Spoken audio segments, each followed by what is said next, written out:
శిష్యులను ఎంతమందిని ఏర్పాటు చేసుకున్నాడు తెలుసా? 70 మంది.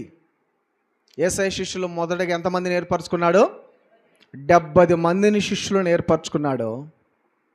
వాళ్ళంతా యేసయ్యను వదిలి క్రమక్రమేణా దేవుని యొక్క ఆ సహవాసము నుండి, ఆయన సన్నిధి నుంచి, ఆయన మాటల నుంచి, వాక్యము నుంచి సన్నగా సలసల్లగా లోకంలోనికి జారిపోతూ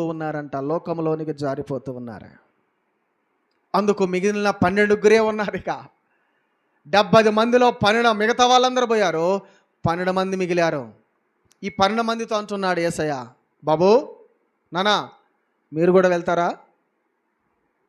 వెళ్తారా అంటే పేతురు అంటున్నాడు, ప్రభువా మేము ఎక్కడికి పోవుదామో?